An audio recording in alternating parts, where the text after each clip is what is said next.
say your names out loud just so we can identify the voices? Sure. Rob Letterman. Hilary Winston. Nick Stoller. First of all, congratulations on the show. It's awesome. I stayed up way too late last night binging it. Oh, awesome. And I can't wait till this is over so I can finish watching it. Awesome. Was This there interview, you mean?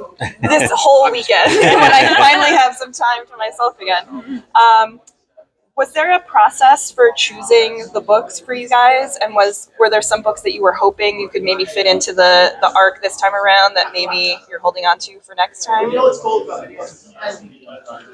Yes and yes. I'll dive in. So, we're very hopeful for more seasons, obviously. And if there are, there's so many books. So by design, the show is able to keep going and keep mining all the different books.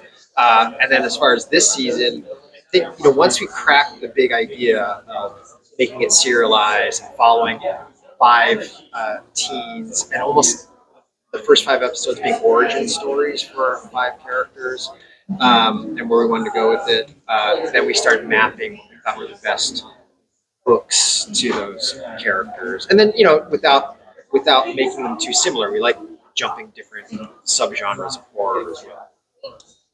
Yeah, I mean, one of the books that kept that we tried to get in, but it fell out was the Girl Who Cried Monster. Yeah, like that was like a really fun one. That just seemed like the idea of a teacher turning to monsters is very scary.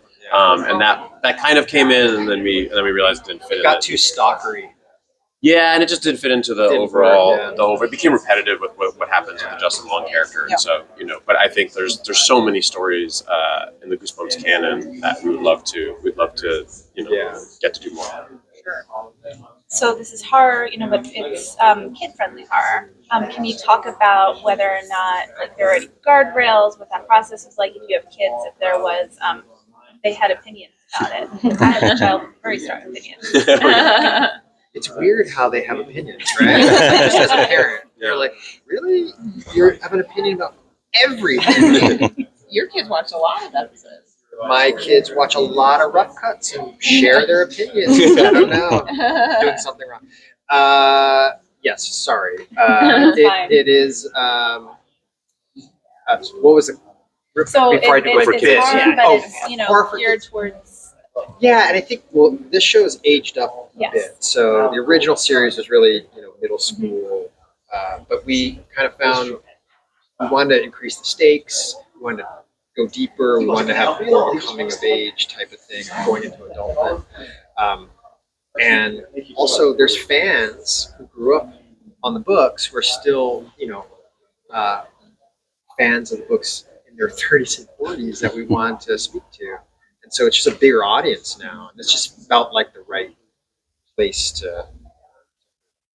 Yeah. And there's also, there's really nothing scarier than high school, so no matter what we told, no monster is scarier than your kind of everyday life. And so this really is kind of like a safe, scary show where nothing is, so, choreographic that when the episode ends, it's going to stay with you. It's just really a fun ride. And when it's over, it's over. And so I think that's why it makes it, good viewing where you can really enjoy the complex, deeper stuff with the parent story, and maybe the kids don't enjoy that part, but they like the scary stuff. But when it's over, it's over. And I think that's.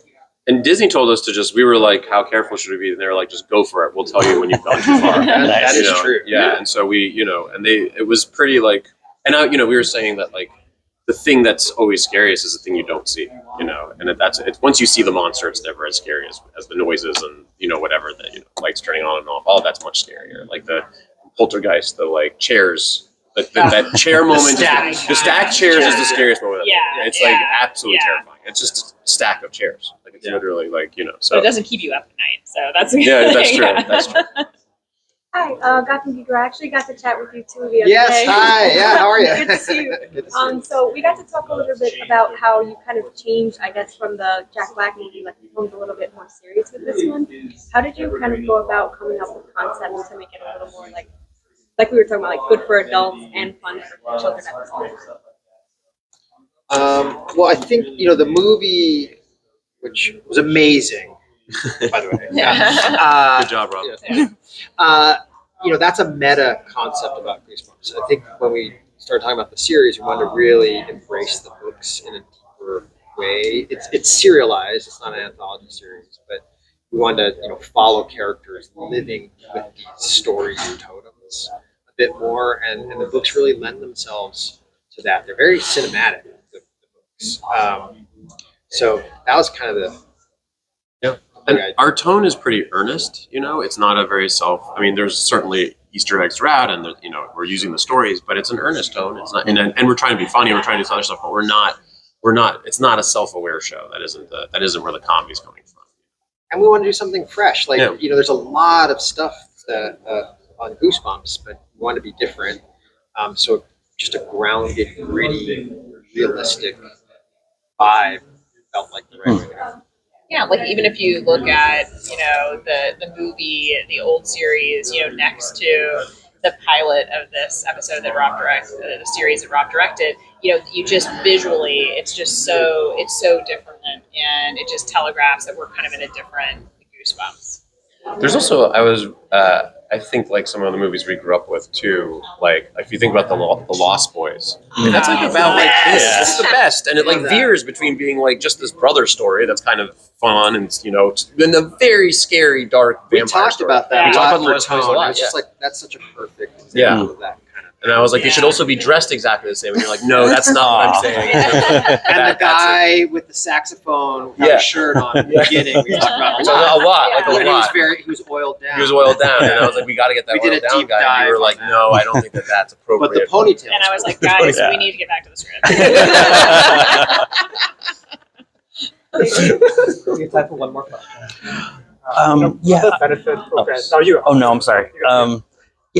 Is there, if knock on wood, there is a new series or maybe a movie spinoff? Would R.L. Stine be maybe doing like a cameo, or maybe playing himself, or maybe Jack Black again playing R.L. Stine? All great All those ideas. things. All great ideas. Yeah. I was gonna say comedy. We will. That's amazing. It'd be nice just to be able to do a season 2. Yeah. So, keeping it pretty humble here. But yeah, it would be awesome for this thing to take off and continue. It is an amazing sandbox to play in. Even for spin-offs, like you're saying, there's so many things, like even within the Goosebumps book world, there are spin-off book series, Slappy World and stuff. It would just be really fun to see like all the places that this would Goosebumps go. anime. Come on, Yes, guys. We're at all right. Comic-Con. You should have pitched that. And you had a question too. I feel like we have enough time for him to ask. Right? Well, one of the benefits of television as a medium is the opportunity to grow with these characters. How did the cast and their performances shape the narrative, particularly in later half of the season? You should definitely Me? know. Okay. Well, first of all, we got so lucky with the cast. They're so good. The performances are incredible. It elevates everything that we did on the page. And we got to know them early on, and they got to know each other, and we kind of, that friendship on screen is what was happening off screen and evolving kind of simultaneous with the episodes. So it's really interesting for us to watch the episodes because we're recognizing, oh yeah, they started to become really close at that point. And so I think that influenced the writing quite a bit. And, we always try to lean into the actors and what they bring to it and hear their ideas. And observe wherever their chemistry Whatever their chemistry is, just kind of right towards it. Thank you, guys. Thank you so Yeah, much. thank you.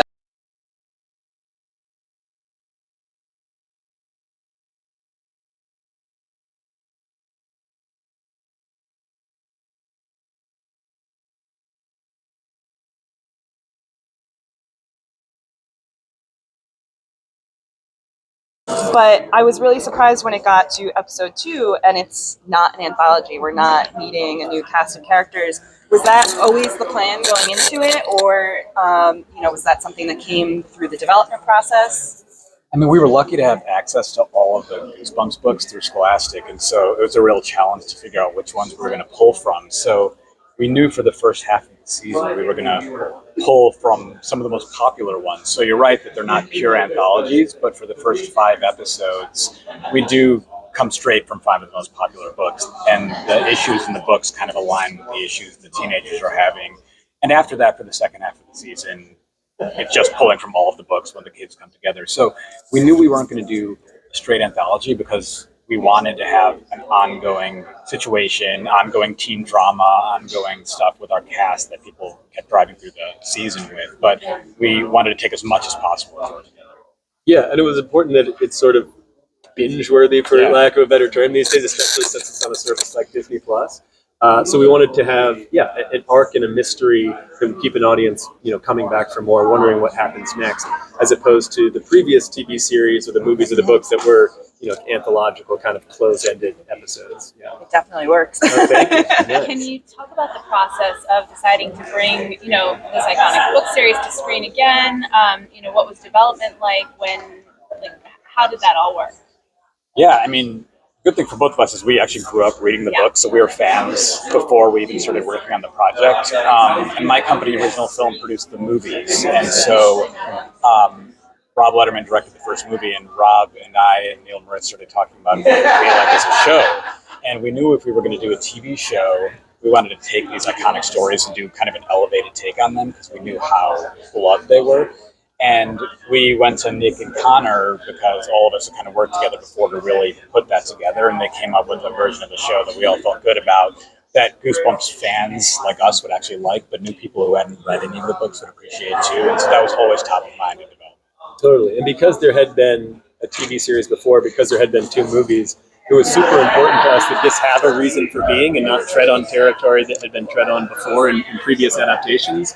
So that was one of the reasons we aged it up a little bit, put it in high school instead of middle school, why we made it serialized as opposed to anthological. And we wanted it to be surprising and entertaining for fans and for folks who didn't maybe know as much about the books.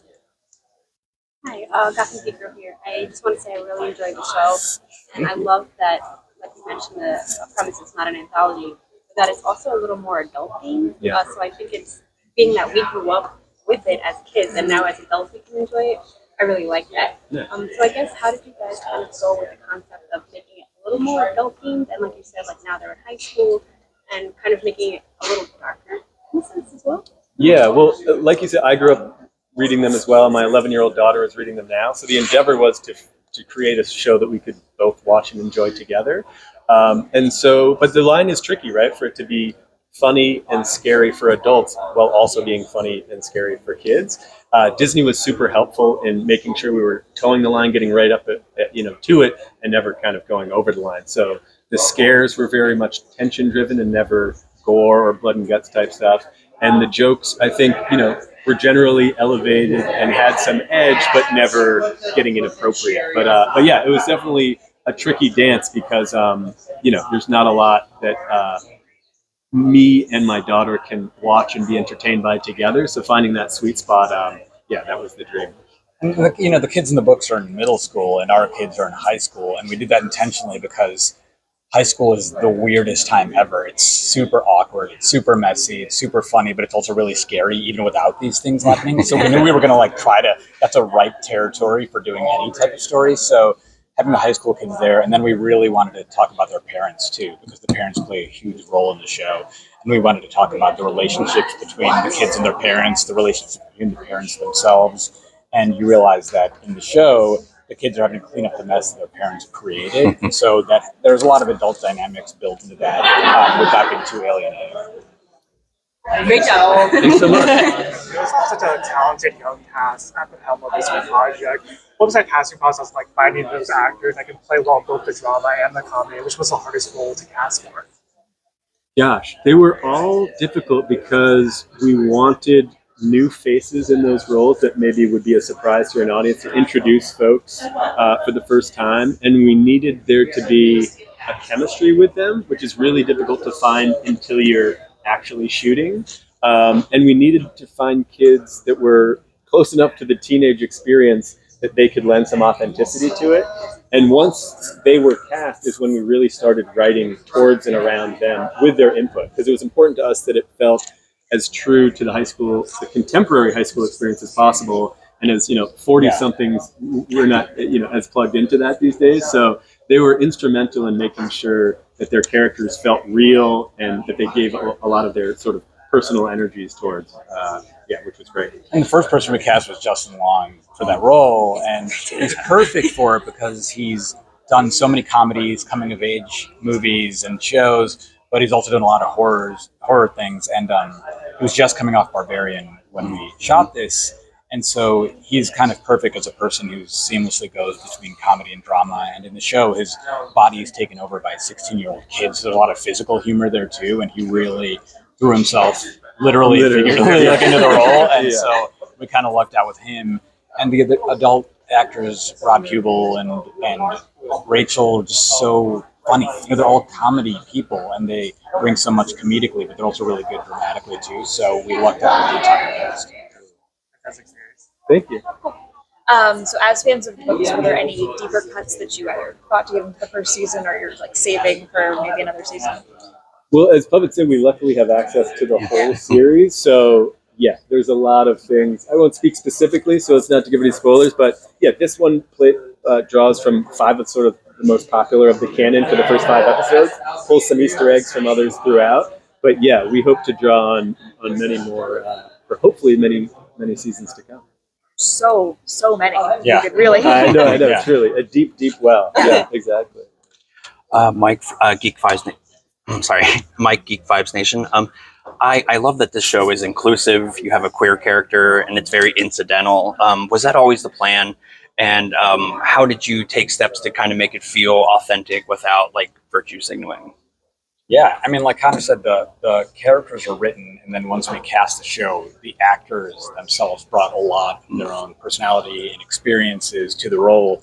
And so we just kind of let them bring whatever they've experienced in real life to the role and kind of wrote around that. So we never tried to do anything that we hadn't experienced ourselves. We just let them bring it, and then they were just so good and real and authentic, and it kind of worked out in this sort of environment. So they just really did it themselves. Yeah, and it wasn't to be important, even though I think it is, but just to be as close to the actual authentic high school experience. Yeah, that's what high school's like now. So yeah, that was it. Yeah, and I think it strikes an amazing balance. I mean, like as a queer person, it's so great to see more great representation.